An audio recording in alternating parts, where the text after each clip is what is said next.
Students of class 12 examining, today we shall discuss about the questions of sample papers. Earlier we have all seen this thing from question number 1 to question number 7, and from question 8 we shall solve today.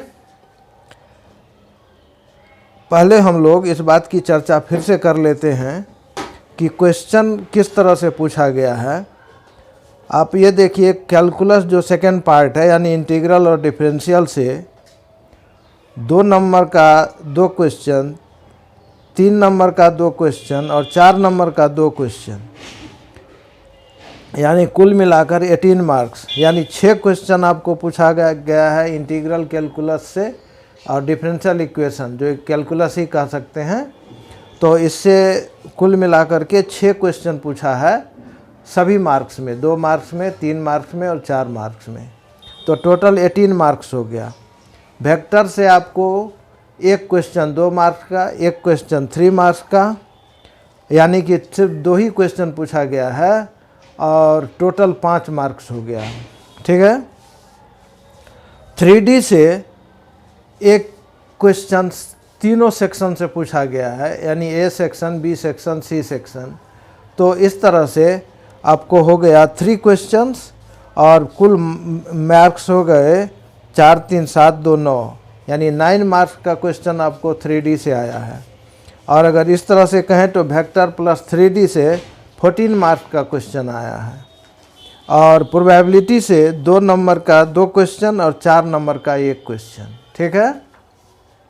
ये 14th number question है जो आपको case study से related है। तो इस तरह से प्रोबेबिलिटी से आपको 3 क्वेश्चंस हो गए और मार्क्स हो गया 8, और इस तरह से टोटल 40 मार्क्स आपका कंप्लीट हुआ। तो इसको ध्यान में रख करके ही आप प्रिपरेशन करेंगे हमेशा। तो अब हम लोग देखते हैं क्वेश्चन नंबर 8 एंड ऑनवर्ड्स, जो सॉल्यूशन हमको करना है।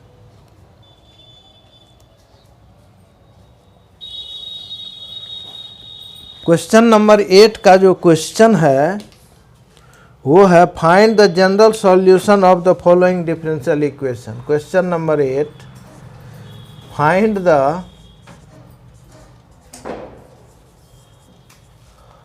general solution of the differential equation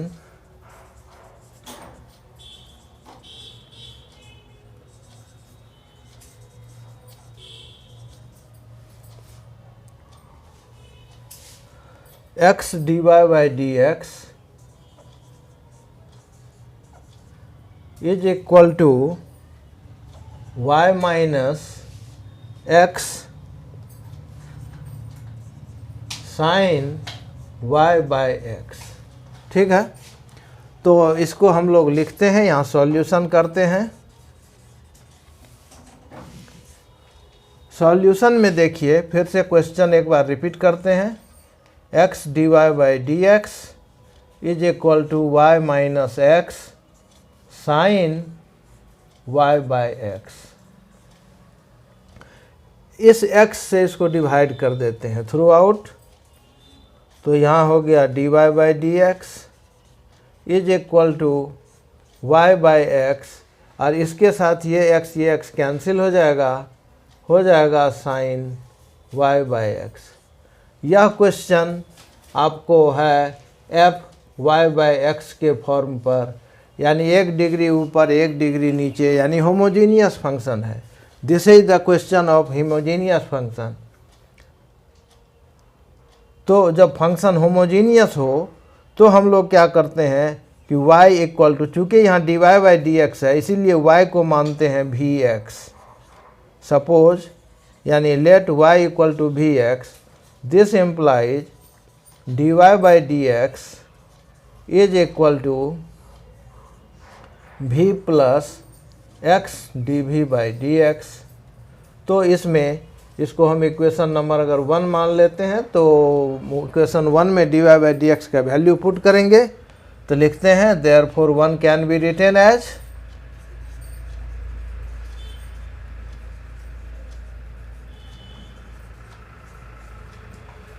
तो dy बाई डी एक्स के बदले में लिखेंगे v plus x d v by d x is equal to y के बदले में लिखेंगे v x by x minus sine v x upon x. तो देखिए ये x इस x को कैंसिल करेगा, ये x इस x को कैंसिल करेगा, तो ये एक्सप्रेशन क्या हो जाएगा v plus x d v by d x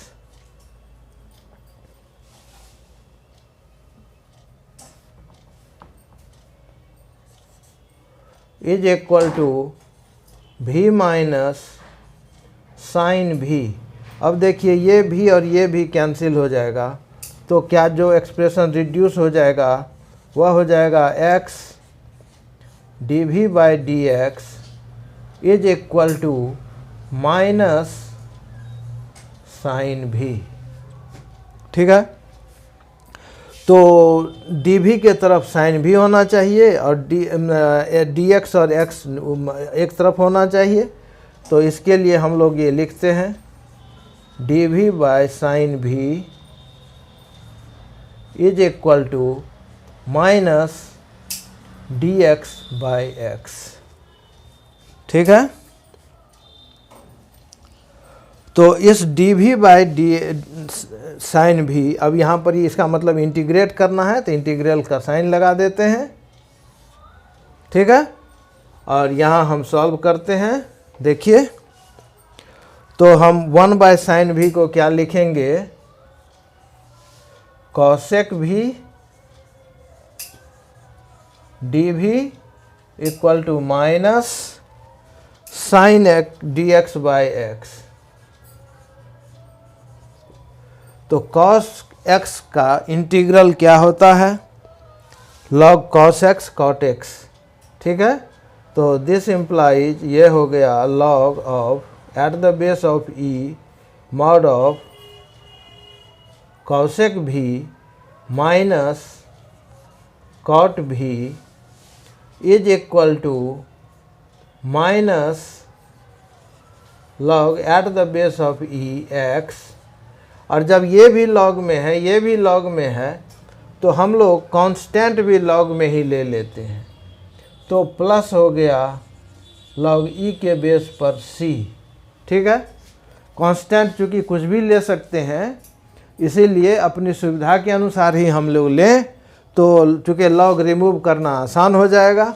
अब ये माइनस लॉग x है तो इसको इधर कर लेते हैं और v का वैल्यू वापस कर देते हैं, तो ये हो गया log e के बेस पर x इंटू क्यों, तो ये इधर लाएंगे तो प्लस में हो जाएगा, तो log a plus log b equal to log a into log b, इसीलिए x इंटू कॉसेक। अब v के बदले में क्या लेंगे, v के बदले में लेंगे y बाई एक्स, चूँकि y equal to v x है तो v equal to y by x हो जाएगा। y by x minus cot y by x is equal to log c।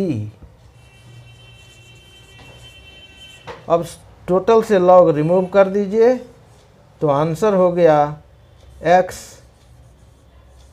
Cosec v y by x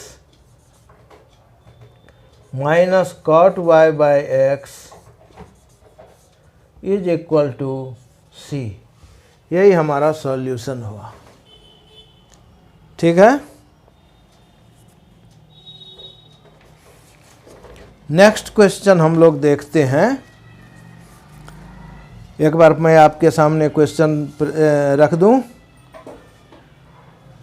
question कह रहा है कि if vector a not equal to 0 and a dot b equal to a dot c as well as a cross b equal to a cross c, then to prove that b vector equal to c vector. ठीक है,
question भी हम लोग लिख लेते हैं, एक बार देख लेते हैं।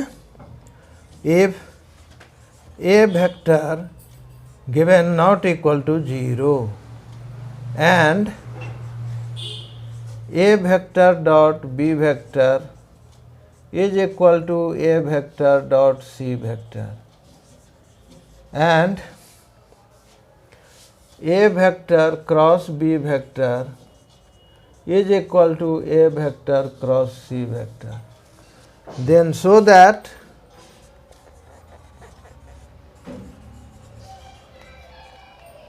b vector equal to c vector।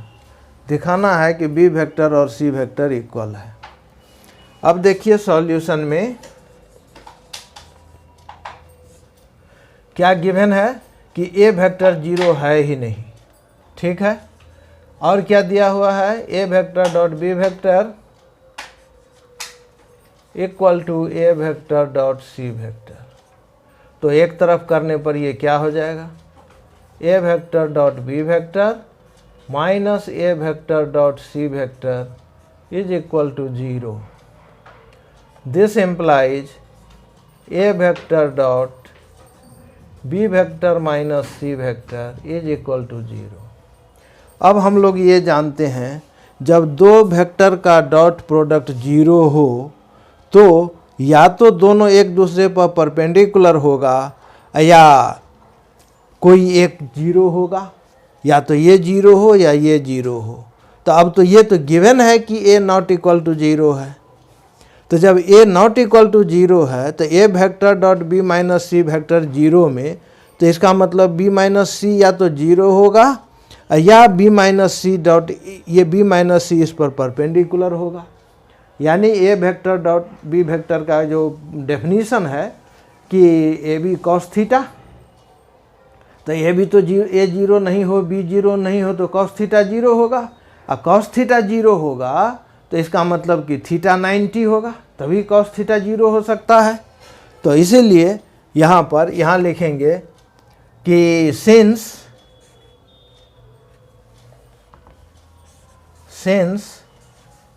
A vector is not equal to 0 then either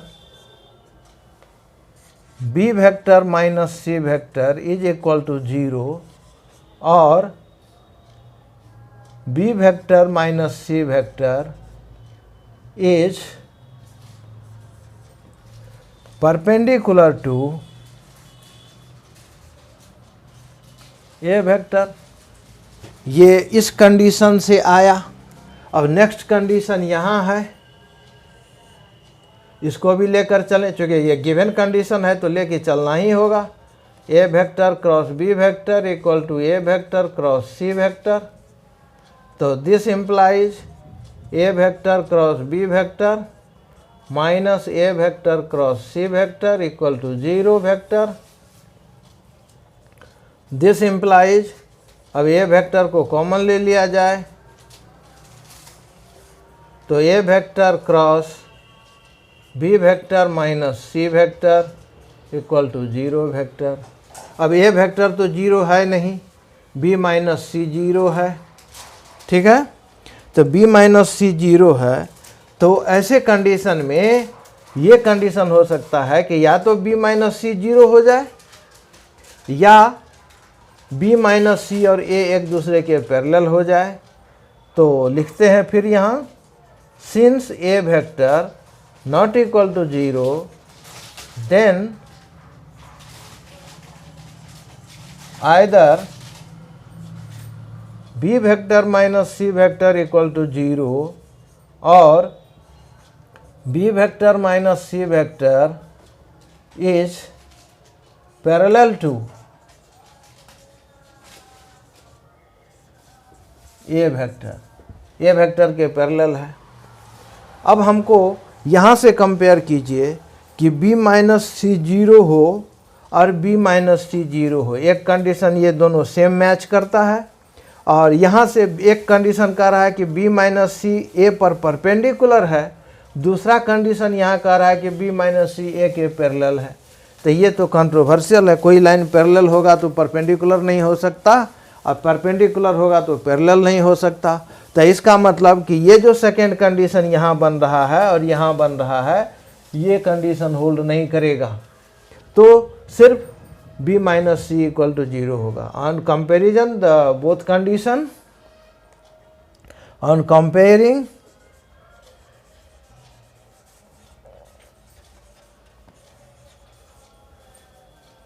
the both conditions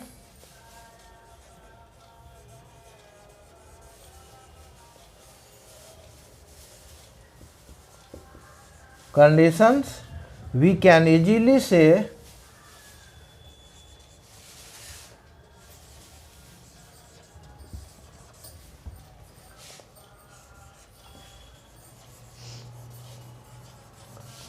that b vector minus c vector is 0 only. This implies b vector equal to c vector. Concluded the solution.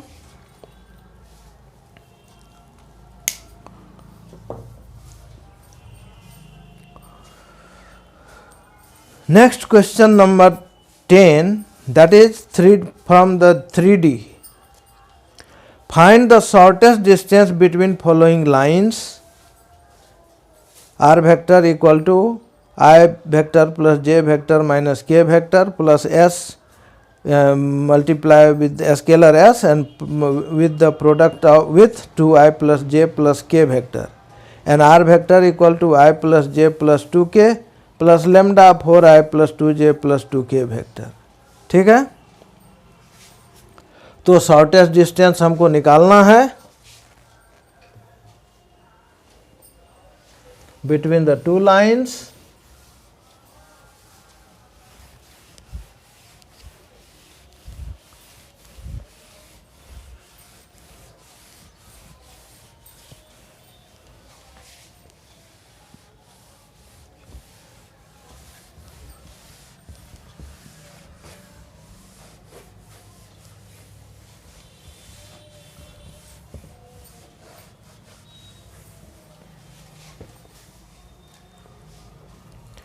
Once more we are writing the question. Question number 10. Find the shortest distance. Find the shortest distance को हम SD लिख रहे हैं simple में. Shortest distance between following lines.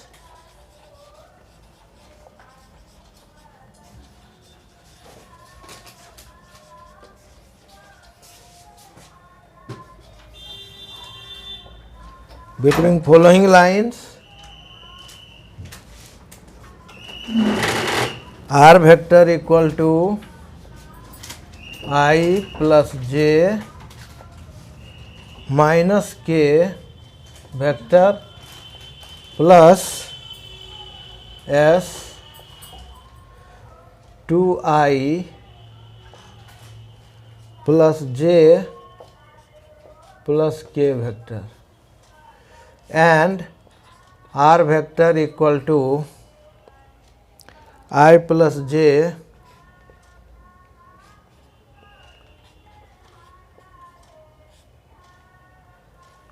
plus 2k plus lambda 4i vector plus 2j vector plus 2k vector. अब देखिए solution हम करेंगे, पहले यहाँ पर देखिए ये 4 2 2 2 कॉमन ले लेते हैं, तो इसी को फिर से लिखते हैं i vector plus j vector plus twice k vector plus twice lambda 2i vector plus j vector plus k vector. ठीक है, तो पहले वाले से कंपैरिजन करें, ये 1 हो गया, ये 2 हो गया, इसी को फिर इस तरह से लिखे हैं, ये 1 हो गया, ये 2 हो गया। तो यहाँ देखने में ये लग रहा है कि ये दोनों वेक्टर जो है ये s के साथ जो प्रोडक्ट है और 2 लेमडा के साथ जो प्रोडक्ट है, ये दोनों पैरेलल वेक्टर हैं। ठीक है, तो ये दोनों पैरेलल लाइन के बीच में हमको डिस्टेंस निकालना है। तो पहले हम लोग ये जान लें कि पैरेलल लाइंस के बीच में कैसे डिस्टेंस निकालने का क्या फॉर्मूला है। तो फार्मूला के लिए यहाँ पर हम इस क्वेश्चन ये भी हो गया, सॉल्यूशन भी हो गया, लिख देता हूँ यही, इसी के साथ सॉल्यूशन भी हो गया, क्वेश्चन भी हो गया, ठीक है। तो here the given lines are parallel.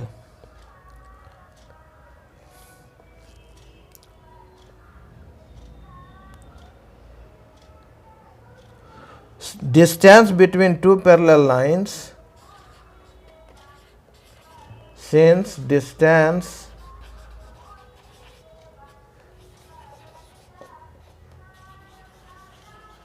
between two parallel lines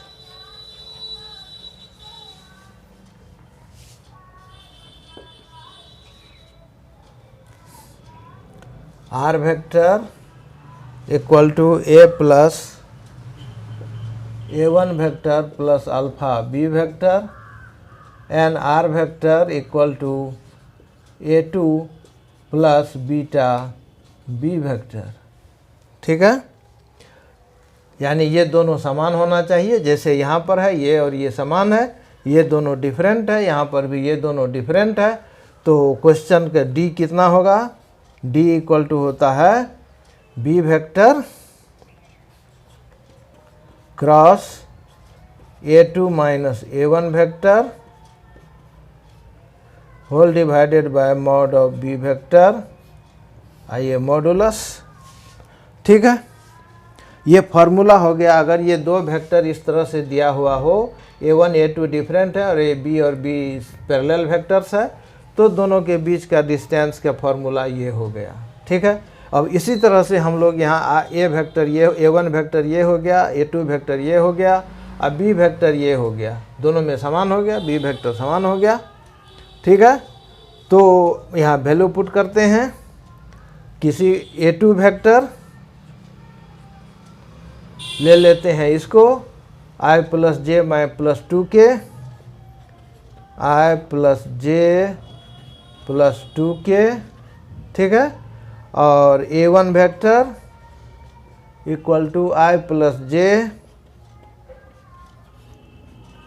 minus k vector, ठीक है। तो इसीलिए आप देख लीजिए a2 माइनस a1 क्या होगा।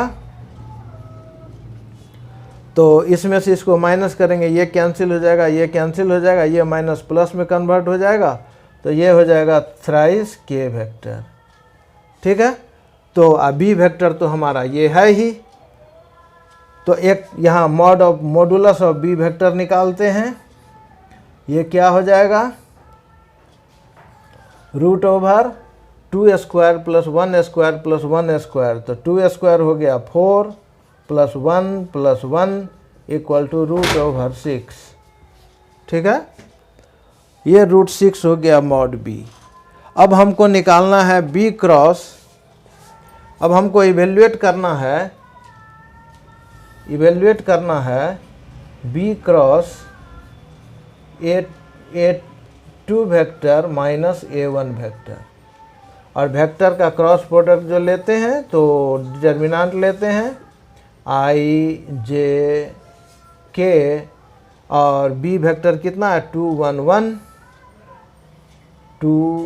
1, और यहाँ a2 माइनस a1 में सिर्फ k वेक्टर के साथ है, तो बाकी 0 है, 0 0 एंड 3, ठीक है।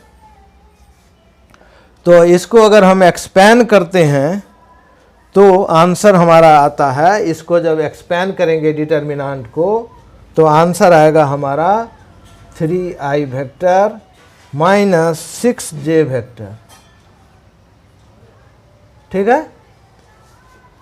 3i vector minus 6j vector, तब हमारा d क्या हो जाएगा। तो हम यहाँ पर देखते हैं, इस स्पेस का उपयोग कर लेते हैं। तो d हमारा क्या हो गया, यहाँ से इसके अनुसार वैल्यू पुट करेंगे, तो d इज इक्वल टू हो गया मॉडुलस ऑफ, इसका मॉडुलस लेंगे, ये 3i minus 6j whole divided bye √6। ठीक है, तो इसका मॉडुलस क्या हो जाएगा, इसका मॉडुलस क्या हो जाएगा, तो इसका स्क्वायर √3 का स्क्वायर 9 + 6 का स्क्वायर 36 होल डिवाइडेड बाय √6। तो ये कितना हो गया 45। तो 45 तो 9 5 जा 45, तो ये हो गया 3√5 बाय √6। ठीक है, यही हमारा दोनों पैरेलल लाइन के बीच में शॉर्टेस्ट डिस्टेंस हो गया। ठीक है, तो इस तरह से हम लोग इस क्वेश्चन को सॉल्व कर लेंगे। यानी ये फॉर्मूला आपको याद रखना पड़ेगा कि जब दो लाइन पैरेलल हो तब क्या शॉर्टेस्ट डिस्टेंस होगा। एक शॉर्टेस्ट डिस्टेंस निकलता है एसक्यू लाइंस के बीच में। ठीक है, वो अभी कोई सैम्पल क्वेश्चन में नहीं है। जब हम वेक्टर 3D देखेंगे shortest distance between the two SQ lines, तो एसक्यू लाइन किसको कहते हैं, एसक्यू लाइन कहते हैं जब दो लाइन यानी स्पेस में, प्लेन में ये संभव नहीं है, एक प्लेन में यानी 2D में ये संभव नहीं है कि लाइन पैरेलल भी नहीं हो और इंटरसेक्ट भी नहीं करे। ऐसा 2D में नहीं हो सकता, यानी 2 डायमेंशन में ऐसा नहीं हो सकता। लेकिन 3 डायमेंशन में ऐसा होता है कि line neither parallel nor intersecting. तो उसी लाइन को the line in space if not intersecting या neither intersecting nor parallel, those lines are called the skew lines. तो वो जब हम लोग जनरल पढ़ने लगेंगे तो फिर बात करेंगे। अभी तो हमको सिर्फ सैम्पल पेपर का क्वेश्चन का आंसर देना है। ठीक है, आगे बढ़ते हैं नेक्स्ट क्वेश्चन के लिए, जो और में है, यानी 3D का ऑप्शन भी 3D ही है। ठीक है, तो मैं क्वेश्चन एक बार पढ़ देता हूँ। Find the vector and the Cartesian equations of the plane containing the point I vector plus 2j minus k vector. यानी ये पॉइंट का कोऑर्डिनेट है I vector plus 2j minus k vector, and parallel to the lines R vector equal to I plus 2j plus 2k plus s 2i minus 3j plus 2k equal to 0, and R vector equal to 3i plus j minus 2k plus t into i minus 3j plus k vector equal to 0। ठीक है, इस दोनों line parallel line जो है ये इस point से पास करता है, यानी ये दोनों लाइन जिस प्लेन में है वो इस पॉइंट से पास करता है। तो उस प्लेन का कार्टेशियन और वेक्टर इक्वेशन दोनों निकालना है। ठीक है,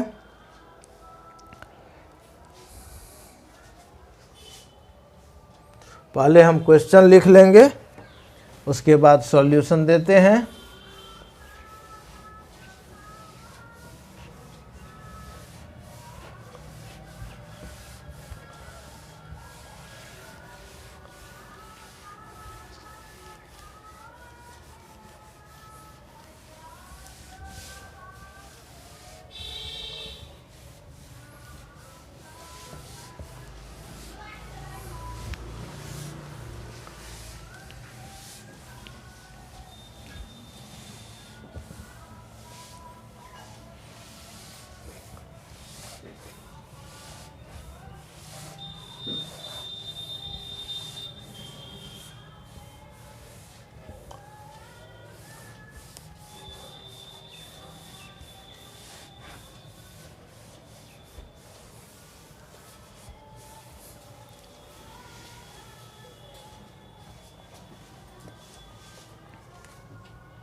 Find the vector and Cartesian equation.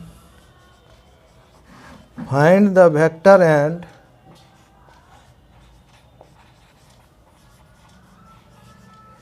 Cartesian equation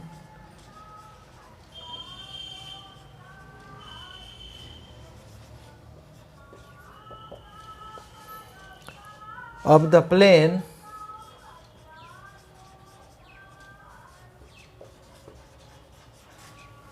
of the plane containing the point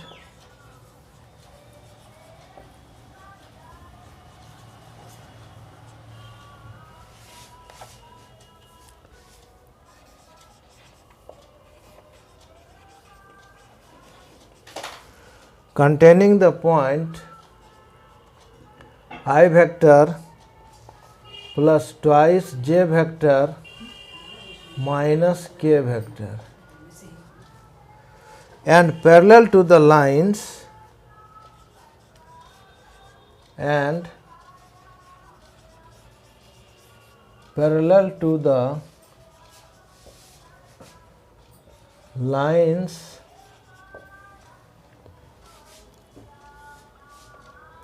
r vector is equal to I vector plus 2j vector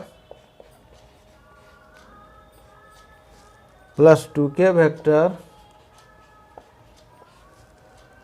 plus scalar s 2i vector minus 3j vector plus 2k vector equal to 0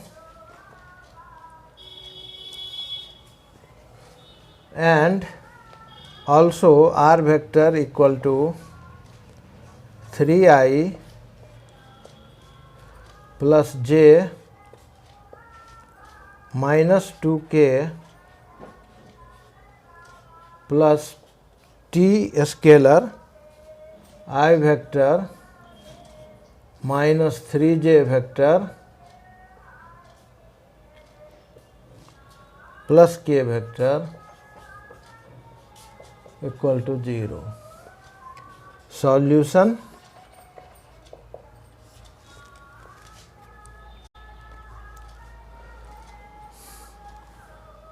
एक चीज देखिए, ये दिया हुआ है कि ये दोनों लाइंस जो है पैरेलल है, ठीक है, ये दोनों लाइंस हमारा पैरेलल है। तो अगर कोई लाइन इस पैरेलल लाइन किसी एक पर नॉर्मल हो तो दूसरे पर भी नॉर्मल होगा, यानी परपेंडिकुलर होगा। गिवन दैट, सॉल्यूशन में लिखते हैं given that plane is parallel to lines,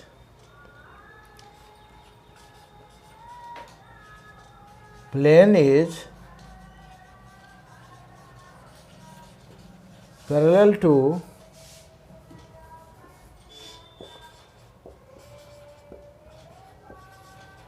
lines 1 and 2, इसको 1 लिख देते हैं, ये 2 लिख देते हैं। जो हमारा प्लेन है वो गिवन 1 और 2 जो लाइन है उसके पैरेलल है,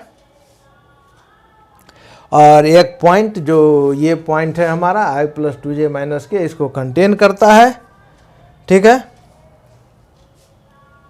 plane is parallel to the lines 1 and 2।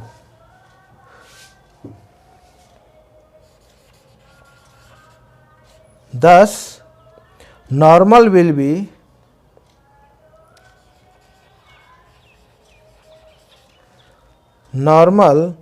be perpendicular to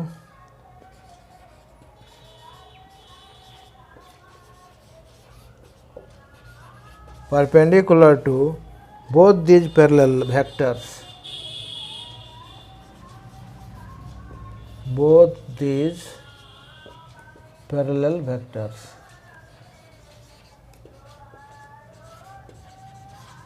ये जो 1 और 2 वेक्टर्स है या लाइन है। Therefore normal of the plane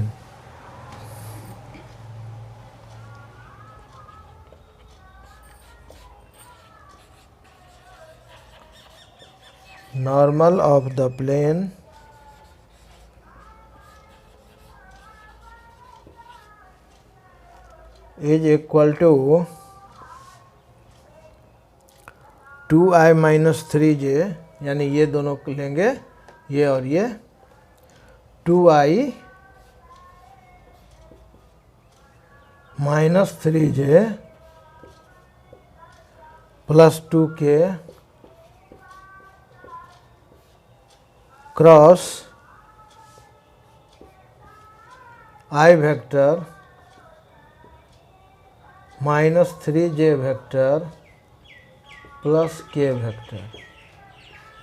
ठीक है, तो इसका प्रोडक्ट हम लोग यानी क्रॉस प्रोडक्ट हम लोग कैसे निकालेंगे जानते हैं। डिटर्मिनेंट जब दो वेक्टर पैरेलल का क्रॉस प्रोडक्ट निकालना हो तो हम लोग ऐसे लिखते हैं आई जे के, से पहले भी देख चुके हैं, और डिटर्मिनेंट तो आता ही आता है 2 1 -3 and 1। इसको जब सॉल्व करेंगे, कैसे सॉल्व करते हैं, तो आई वेक्टर लेंगे तो ये कॉलम और ये रो कैंसिल होगा, तो -3 + 6 हो जाएगा ना।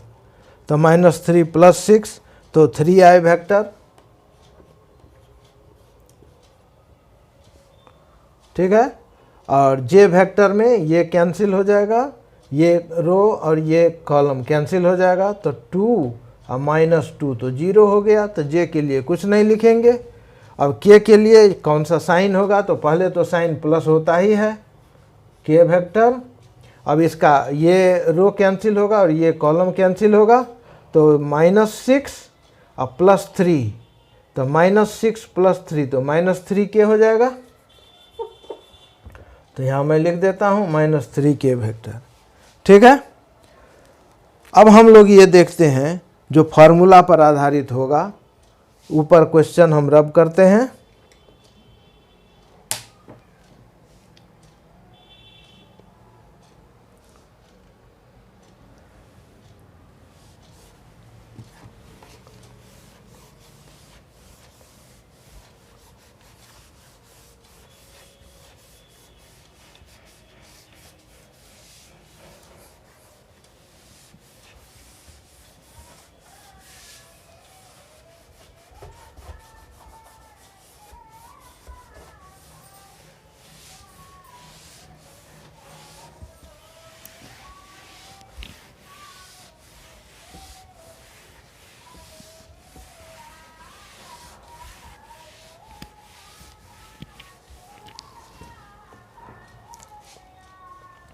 Equation of plane passing through a point A, equation of plane passing through a point A with position vector A vector, with position vector A vector and perpendicular to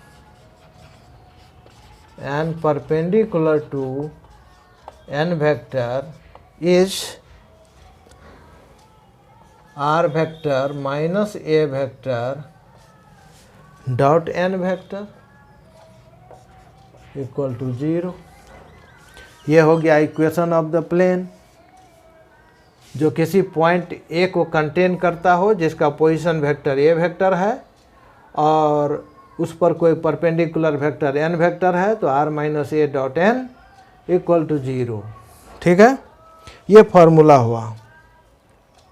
अब हम लोग यहाँ देखें जो गिवन प्लेन था, जो plane given lines के parallel है लेकिन एक पॉइंट को कंटेन करता है, तो उस प्लेन पर के परपेंडिकुलर का यानी नॉर्मल का इक्वेशन क्या हो गया, तो 3i - 3k, यानी n वेक्टर का वैल्यू हो गया 3i - 3k। ठीक है, और r वेक्टर क्या हो जाएगा, तो a वेक्टर हमारा दिया हुआ है पहले से, a वेक्टर जो पॉइंट है i + 2j - k। Therefore the equation of the required plane, therefore equation of required plane is equal to r vector minus i + 2j - k i plus 2j minus k vector dot n के लिए 3 i vector minus 3 के vector, ठीक है, equal to 0। ये हमारा required equation of the plane हो गया। लेकिन ये वेक्टर फॉर्म में है, अब हमको कार्टेशियन फॉर्म में निकालना है, तो कार्टेशियन फॉर्म में निकाल लेंगे। तो आर वेक्टर को मानेंगे, माने आर वेक्टर जो जनरल वेक्टर कहलाता है इक्वेशन के लिए, और उसके लिए हम लोग आर वेक्टर को लिखते हैं x i y j z के।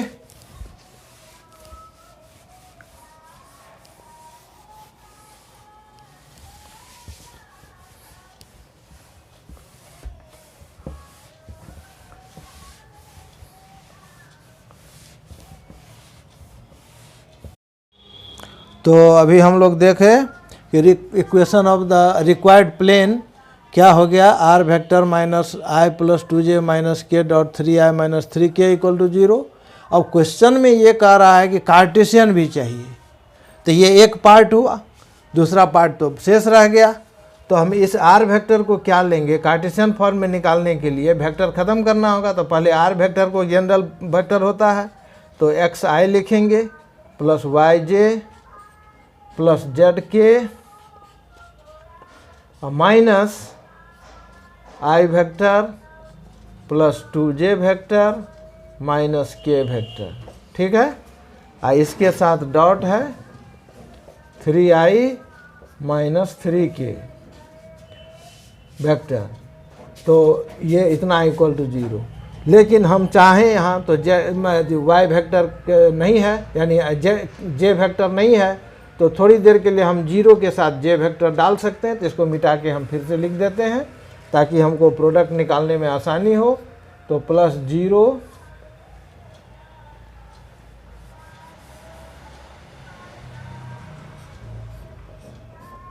प्लस 0 जे वेक्टर माइनस 3 के वेक्टर इज इक्वल टू 0, ठीक है।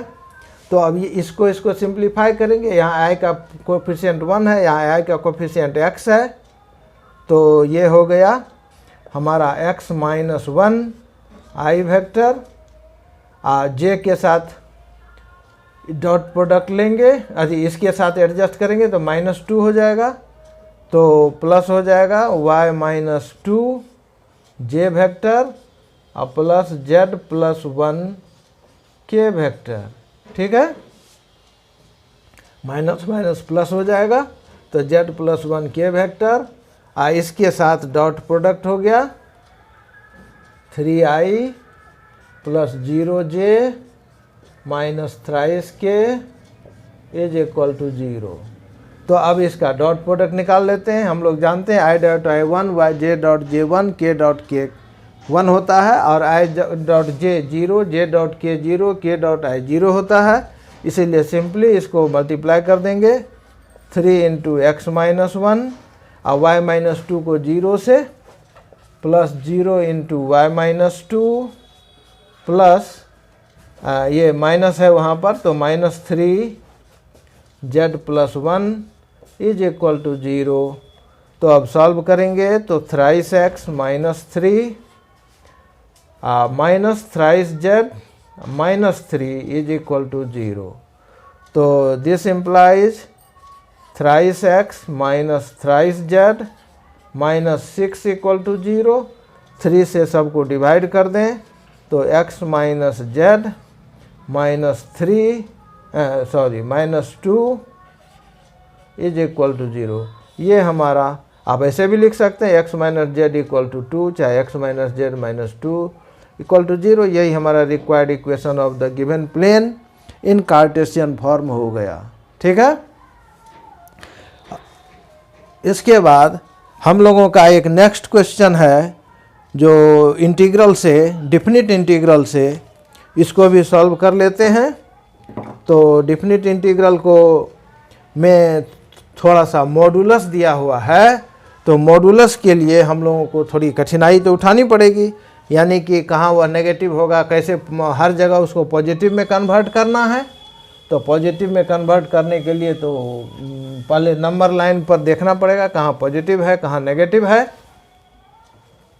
तो पहले क्वेश्चन हम लिखते हैं और फिर इस पर हम लोग सॉल्यूशन करेंगे। क्वेश्चन नंबर 11 है,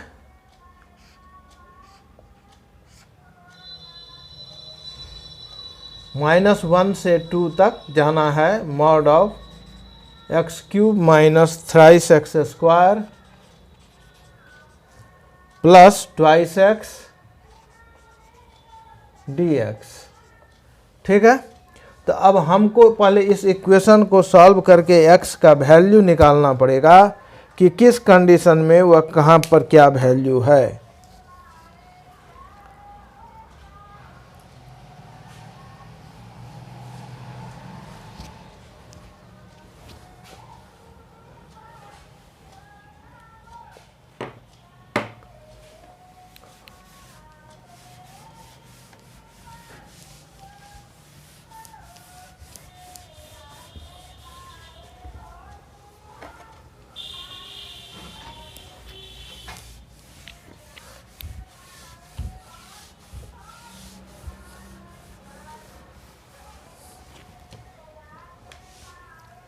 तो यहाँ देखें हम लोग कि x³ minus thrice x square plus twice x equal to 0 ले लेते हैं।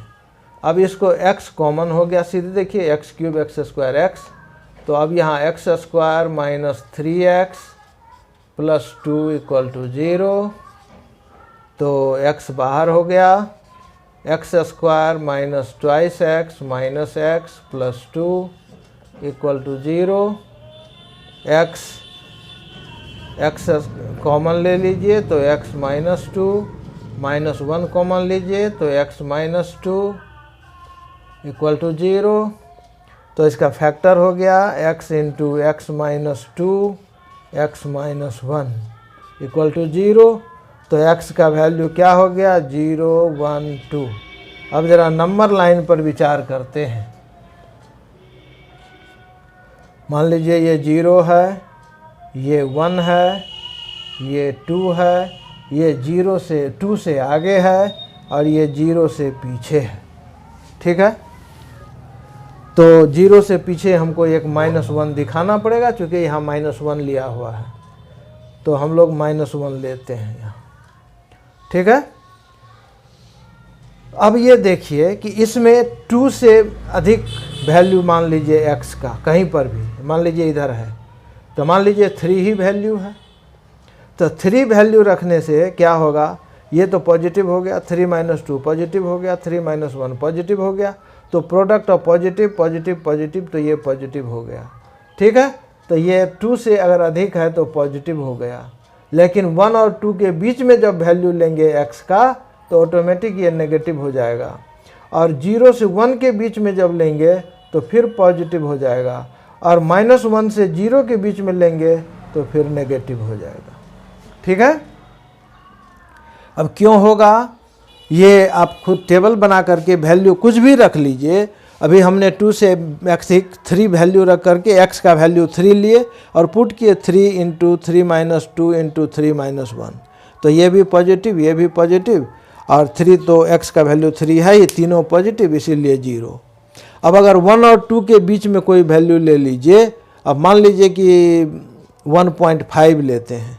ठीक है, 1 और 2 के बीच का 1.5, तो ये 1.5 तो पॉजिटिव हो गया, लेकिन 1.5 माइनस 2 नेगेटिव हो गया, और 1.5 माइनस 1 पॉजिटिव हो गया, ये 2 पॉजिटिव हो गया, तो इस दोनों का प्रोडक्ट पॉजिटिव है, यहाँ एक नेगेटिव, तो फाइनली नेगेटिव हो गया।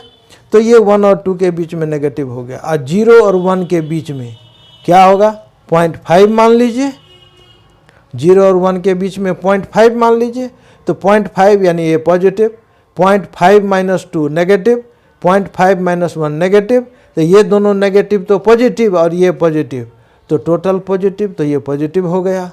अब इस -1 और 0 के बीच में नेगेटिव कैसे आया, यहाँ मान लीजिए कि -0.5 है, तो ये नेगेटिव, ये नेगेटिव, ये भी नेगेटिव, चूँकि ये भी नेगेटिव, x का वैल्यू नेगेटिव है तो नेगेटिव माइनस नेगेटिव तो नेगेटिव ही रह गया, नेगेटिव माइनस नेगेटिव नेगेटिव हो गया, तो 3 नेगेटिव्स हो गया, तो आंसर फाइनली माइनस रह गया। ठीक है, मेरी समझ से आपको कहीं कोई कन्फ्यूजन नहीं होना चाहिए, इसीलिए मैंने इस तरह का टेबल बनाया। अब इसका मतलब यहाँ इसको डिस्ट्रीब्यूट करना होगा आपको कि चूँकि ये मॉडुलस का मतलब हमेशा इसका वैल्यू पॉजिटिव आना चाहिए, तो इसको पहले ब्रेक करेंगे। तो पहले हम लोग क्या करेंगे, देखिए -1 से लिया हुआ है 2 तक, तो हमको इधर नहीं जाना है, लेकिन इसके बीच में रहना है। तो -1 से 0 माने इन तोड़ेंगे तो -1 से 0, तो हमको पॉजिटिव, यहाँ आंसर तो नेगेटिव आ रहा है इस एक्सप्रेशन का, हमको पॉजिटिव बनाना है, तो यहाँ माइनस से मल्टीप्लाई कर देंगे और तब लिखेंगे x³ - 3x² + 2x dx। ठीक है, ये हो गया।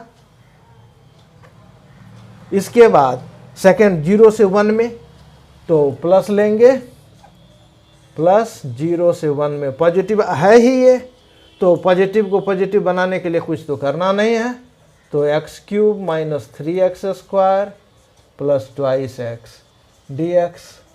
अब -1 से 0 हुआ, 0 से 1 हुआ, अब तीसरा टर्म रह गया 1 से 2 तक। ठीक है, 1 से 2 तक फिर माइनस है, तो यहाँ फिर माइनस लगाना होगा, x³ - 3x² + 2x dx। ठीक है, अब इंटीग्रेट करना होगा इसको। अब ये सिंपल इंटीग्रेशन हो गया, अब इसको ब्रेक करके हम लोग इंटीग्रेट कर लें। ठीक है, अब मैं ज़रा इधर रब कर देता हूँ और आपको अलग अलग करके लिख देता हूँ, और फिर आप आसानी से इसका इंटीग्रेशन, तो सिंपल अलजेब्रा है, जितना पावर है उसमें 1 जोड़ दीजिए, उतना सम से डिवाइड कर दीजिए, वैल्यू पुट कर दीजिए। ठीक है, तो देखिए क्या हो गया, यहाँ से शुरू करेंगे तो माइनस लिख दीजिए यहाँ टोटली में, -1 to 0 x³ dx, -3 × -1 to 0 x² dx plus twice -1 to 0 x dx हो गया। ये ब्रेकेज हो गया इसका, टोटल में माइनस है, ये माइनस टोटल के बाहर है, यहाँ लगा दिए माइनस, बाकी चेंज में कहीं नहीं कुछ किए। अब इसमें तो कुछ चेंज नहीं करना है, प्लस 0 से 1 x³ dx -3 0 से 1 x² dx प्लस 2 0 से 1 x dx, फिर बंद कर दिए। और फिर अब यहाँ प्लस साइन देंगे, लेकिन यहाँ माइनस है तो प्लस और माइनस तो माइनस, टोटली माइनस हो गया, तो यहाँ माइनस कर दीजिए और यहाँ लिख दीजिए 1 से 2 x³ dx -3 1 से 2 x² dx प्लस 2 1 से 2 x dx। ठीक है, यहाँ ब्रैकेट क्लोज कर दीजिए। तो देखिए इसको इंटीग्रेट करेंगे तो क्या लिखेंगे, ये माइनस यहाँ देना है। अब x³ का इंटीग्रल x4/4 हो गया, x4/4 हो गया, और इसका वैल्यू देना है -1 से 0 -3 × x³/3 x³/3। तो आप चाहें इस 3 को कैंसिल कर दीजिए और यहाँ -1 से 0 पुट कर दीजिए, फिर यहाँ 2 दीजिए और यहाँ x² हो जाएगा, तो ये 2 कैंसिल हो जाएगा। और फिर यहाँ -1 से 0 कर दीजिए। ठीक है, अब यहाँ पर प्लस में आते हैं, तो ये x4/4, तो 1/4 x4, और ये हो गया 0 से 1 -3 × 3 x³/3 करेंगे तो ये 3 कैंसिल हो जाएगा। जैसे यहाँ हो गया वैसे यहाँ हो गया, उस तरह से यहाँ पर भी लिखने की आवश्यकता नहीं है।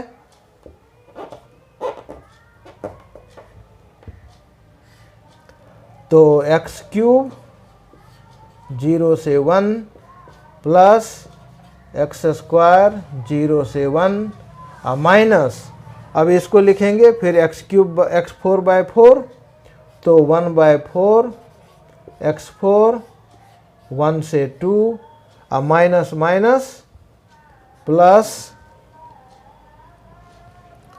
माइनस माइनस प्लस, तो एक्स क्यूब 1 से 2 और माइनस प्लस माइनस माइनस 2 तो नहीं होगा ना, 2 तो कैंसिल हो जाएगा, तो एक्स स्क्वायर 1 से 2, ठीक है, ये माइनस साइन रहा। अब इसका वैल्यू हम लोग बैठाएंगे, तो देखिए कैसे बैठाते हैं। 1/4 तो बाहर कर लेंगे, ठीक है, ज़रा ऊपर हम रब कर देते हैं।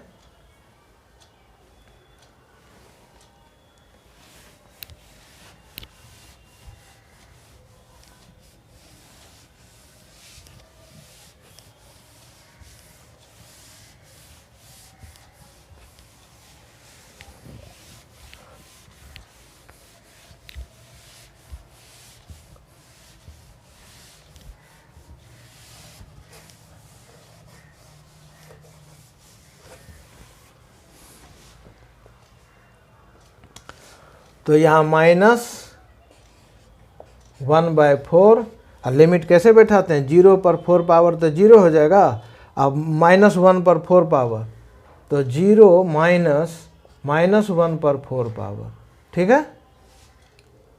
इसको मिडिल ब्रैकेट दे दीजिए, माइनस 0 पर x का वैल्यू 0 रखेंगे, 0 का क्यूब 0 हो गया, और माइनस फिर -1 पर 3 पावर, ठीक है। इसके लिए -1 पर x का वैल्यू -3 रखेंगे या 3 पावर दे देंगे, और उसके बाद फिर प्लस साइन है यहाँ, तो यहाँ प्लस देते हैं, और फिर यहाँ लिखते हैं 0 का स्क्वायर तो 0 ही होगा, और -1 का स्क्वायर करेंगे, ठीक है, और ये ब्रैकेट बंद करेंगे, ये वाला ब्रैकेट बंद करेंगे। अब इसके बाद फिर इसका काम करेंगे, तो फिर प्लस 1/4, अब x का 1 ऊपर है 0 नीचे है, तो 1 x का वैल्यू 1 रखेंगे, तो 1 पर 4 पावर 1 हो गया, और 0 पर 4 पावर कुछ नहीं, तो ये 1 ही रहेगा, माइनस यहाँ पर 1 का क्यूब माइनस 0 का क्यूब तो -1 हो गया, और प्लस 1 का स्क्वायर तो 1 हो गया, और -0 हो गया, तो भी वैसे ही छोड़ देंगे। अब फिर यहाँ पर आएंगे, तो -1/4, अब यहाँ पर देखिए 2 भी है 1 भी है, यहाँ ब्रैकेट देंगे, तो 2 का स्क्वायर x का वैल्यू 2 रखेंगे, 2 to the power 4 तो कितना हो जाएगा 16, माइनस 1 to the power 4 तो 1, प्लस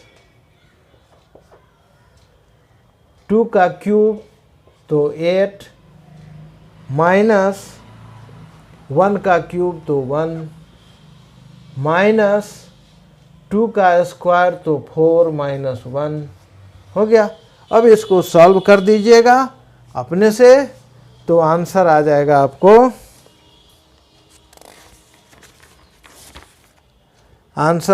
आपको, कुल मिलाकर के, फाइन एक लाइन और लिख देता हूँ मैं सॉल्व करके, इसको सॉल्व करके कितना आया 9/4, दूसरे को सॉल्व करके 1/4, तीसरे को सॉल्व करके 1/4, इस तरह से ये 11/4, यही हमारा सॉल्यूशन होगा, ठीक है।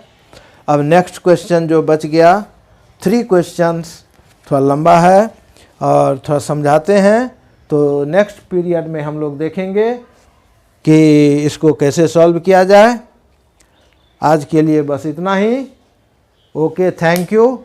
लेकिन आप ध्यान रखें, इस वीडियो को सब्सक्राइब तो किए हैं तो ठीक है, नहीं किए हैं तो करिए, और सब्सक्राइब करके दूसरे को शेयर भी कीजिए, और बार बार व्यू कीजिए, ठीक है। Okay, thank you.